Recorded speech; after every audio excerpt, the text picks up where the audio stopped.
l'invité de la matinale. KTO Radio. Jeudi 15 février, les maires écologistes de Bordeaux, Strasbourg, Lyon et Grenoble, ainsi que la maire socialiste de Rennes, annonçaient saisir la justice face aux carences de l'État au sujet de l'hébergement d'urgence. Leur objectif, obtenir le remboursement des dépenses engagées sur les budgets municipaux en 2023 pour alerter sur un système à bout de souffle. Qu'attendre de cette action en justice, mais surtout quelle est la situation de l'hébergement d'urgence en France et pourquoi l'État ne parvient-il pas à répondre à ce besoin fondamental? Pour en parler, nous recevons Lotfi Oisenard, directeur général d'Emmaüs Solidarité. Bonjour. Bonjour. Merci d'être avec nous. Heu, pour commencer, comment avez-vous réagi à cette mise en demeure de l'État devant le tribunal administratif? Écoutez, ce n'est pas surprenant, je crois que c'est pas la 1re fois que des collectivités, s'adressent à l'État et saisissent, les autorités compétentes. Effectivement, je pense qu'il y a aujourd'hui dans plusieurs grandes métropoles et plusieurs centres urbains, des difficultés liées à des personnes, vivant dans la rue depuis, de nombreuses années. Je pense que plusieurs territoires, aujourd'hui au niveau national sont en difficulté par rapport à cette problématique qui dure maintenant depuis très longtemps. Combien de centres d'hébergement d'urgence sont gérés, justement par Emmaüs Solidarité aujourd'hui en France?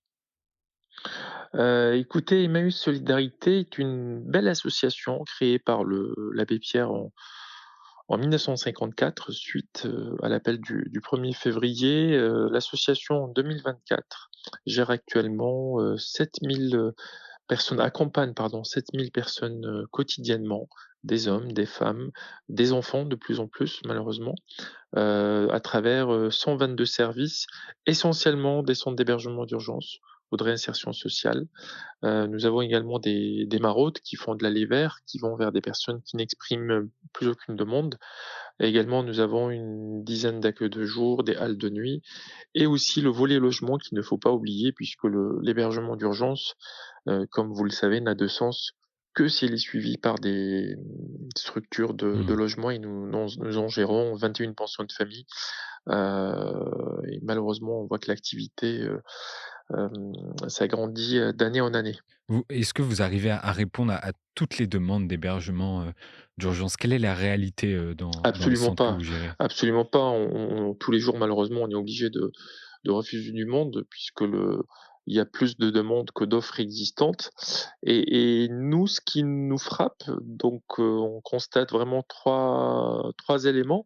D'abord comme on l'a dit au début de l'entretien, une augmentation, significative des personnes qui basculent dans la rue, des primo-arrivants également qui arrivent et des personnes aujourd'hui, notamment qui ont un travail, qui n'arrivent plus à faire face à cette problématique d'hébergement et de logement, chose qu'on voyait pas avant et également un public très différent de ce qu'on voyait il y a quelques années. J'évoquais tout à l'heure donc la présence de familles avec enfants à la rue, mais également de femmes seules. Les derniers résultats de la nuit de la solidarité à Paris, du 25, 26 janvier stipulait clairement que 12 des personnes à la rue à Paris, étaient des femmes, et surtout qu'il y avait une augmentation de 16 dans la capitale, du nombre de personnes sans abri par rapport à 2023.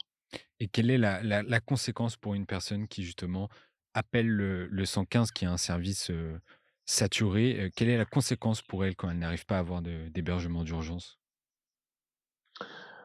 Écoutez, c'est toujours un moment complexe de se voir refuser une place d'hébergement. D'abord, une personne à la rue, c'est une personne qui est en danger. La rue n'est pas un lieu de vie, ni un endroit pour s'établir ou vivre. Il y a un sentiment d'insécurité, il y a un sentiment aussi de découragement. Il y a également des conséquences, effectivement liées, à la santé mentale et à la santé physique, puisque Mmh. les personnes se dégradent très rapidement, dans la rue avec les conditions, que ça soit, pendant l'hiver ou pendant, l'été avec la canicule. Il y a des conséquences, il y a des maladies qui peuvent apparaître et la rue est dangereuse. Vivre dans la rue, ce n'est pas évident, c'est dangereux malheureusement force est de constater qu'aujourd'hui, Il y a une présence, importante dans nos rues. L'ancien ministre, du logement maintenant expliquait en novembre 2023 que la France, était passée de 93 000 places d'hébergement d'urgence en 2016 à 203 000, aujourd'hui. Pour autant, ça semble toujours pas suffisant. Pourquoi? Oui, effectivement, il y a eu un effort qui a été fait, un effort considérable par les services de l'État, par l'État notamment en termes de places d'hébergement ces dernières années. Mais je crois que, heu, ça a dépassé, tous les calculs qui ont été faits puisqu'aujourd'hui, le dernier rapport de la Fondation Abbé Pierre, stipulait clairement qu'il y avait 330 000 personnes sans domicile fixe. Donc le sans-abrisme s'installe dans le pays, dans plusieurs pays européens.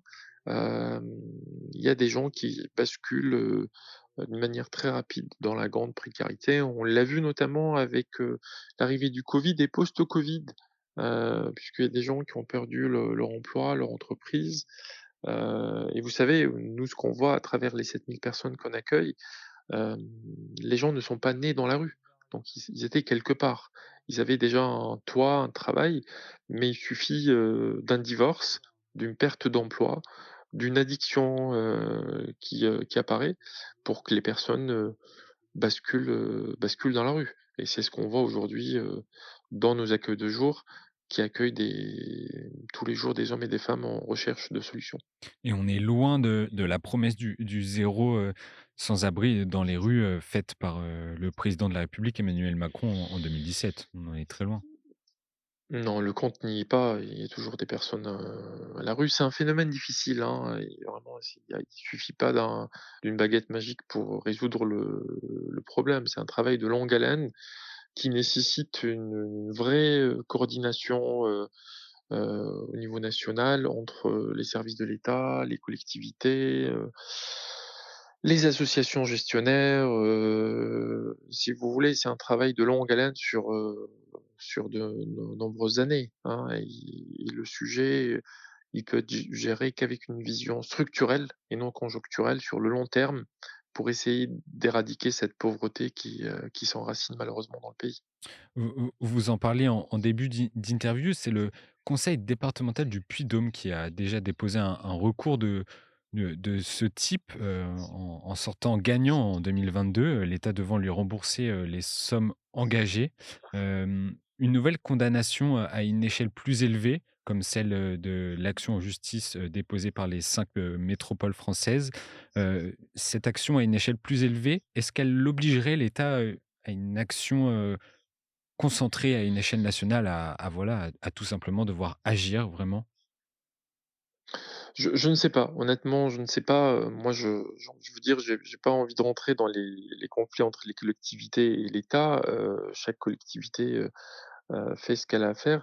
Moi, ce que je vois de point de vue de notre association et mes solidarités, c'est qu'on sait que le phénomène est difficile à éradiquer et qu'il faut, plusieurs, conditions pour y arriver.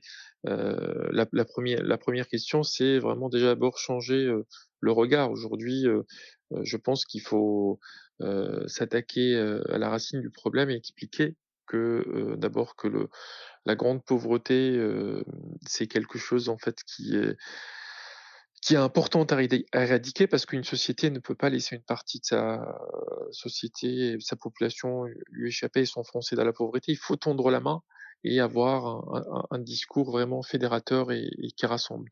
La deuxième chose, évidemment, c'est une, condition, c'est une question de moyens.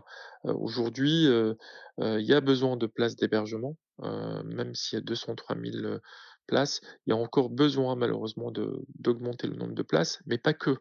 Ce qui est important, c'est de sortir les gens de l'hébergement vers le logement et ce qu'on appelle, la fluidité et cette fluidité-là, elle est importante. Si les personnes ne sortent pas, vers des solutions, bah, elles stagnent et si elles stagnent, ça veut dire qu'il y a plus de nouveaux entrants, Mmh. heu et en fait, c'est toute la chaîne qui est grippée et la solution serait vraiment de s'attaquer à ce parcours résidentiel de la rue au logement et d'accompagner les ménages qui sont aujourd'hui, bloqués. Donc ça passe par changer le regard et deuxièmement, augmenter les moyens et surtout mettre le paquet sur, le logement, parce que le logement reste la finalité, l'hébergement n'est que temporaire, et créer des bassins de vie aussi. Je pense qu'aujourd'hui, il y a une répartition équitable qui peut s'opérer, et que plusieurs territoires peuvent être, en fait, accompagnés pour créer des bassins de vie avec, de l'emploi, avec, du logement, avec des écoles, avec du transport et et créer des unités de vie, à taille humaine, tout en travaillant avec, les maires, les collectivités et les services de l'État. Oui, et ce qui, n'est pas forcément mis en place, aujourd'hui. On comprend bien que le problème est lié à un problème global de logement en France, et c'est pas forcément le chemin qu'on prend aujourd'hui. Ce que vous Non, et la construction, elle est en baisse. Il faut absolument, augmenter la construction de logements, sociaux, à coût abordable surtout, parce qu'il y a des ménages aujourd'hui qui n'arrivent pas à se loger parce que le revenu est faible et honnêtement le logement, c'est la une des premières préoccupations des Français et des citoyens. mmh. Il y a vraiment besoin de relancer toute la chaîne de logement. Il y a que ça de durable et de vrai et de sécurisant. C'est le logement, qui visait à la fin. Il faut relancer la machine. Oui, c'est un bien, vital. Lotfi Ouanezar, dernière question. Heu, les associations d'aide déplorent des situations inhumaines et une hiérarchisation de la misère. Heu, que pouvons-nous faire à notre, humble mesure? Comme je vous l'ai dit, ne pas juger, vraiment, la grande pauvreté peut toucher tout le monde, vraiment tendre la main, ça c'est important. Notre pays, vous savez, il a longue tradition d'accueil, je pense qu'il faut, la poursuivre, il faut l'amplifier parce qu'on voit que les temps sont très difficiles et nous avons besoin de toutes les forces de la nation. Évidemment en premier lieu d'un État fort qui accompagne les plus fragiles, puisque les plus fragiles n'ont pas de famille. La famille, c'est l'État, c'est, les associations. Nous, on est un peu le dernier filet de sécurité. Derrière, il y a plus rien et je pense qu'on a besoin d'un État régalien fort qui, prenne le sujet à bras-le-corps et qui puisse entraîner avec lui, rassembler vraiment parce que c'est un sujet qui doit nous rassembler et non diviser, toutes les forces de la société, comme je l'ai dit. Les collectivités, les départements, les entreprises, les citoyens qui sont volontaires pour accompagner les plus fragiles, parce qu'au final, on peut dire ce qu'on veut, la question de vivre à la rue, c'est une question vraiment d'humanité, c'est une question de solidarité et n'oublions pas que la solidarité fait la force d'une nation. Merci, Lotfi Ouaznar. Je rappelle à nos auditeurs que vous êtes directeur, général d'Emmaüs Solidarité. Merci d'être venu nous parler de la situation de l'hébergement, d'urgence en France. Bonne journée. Merci à vous, au revoir.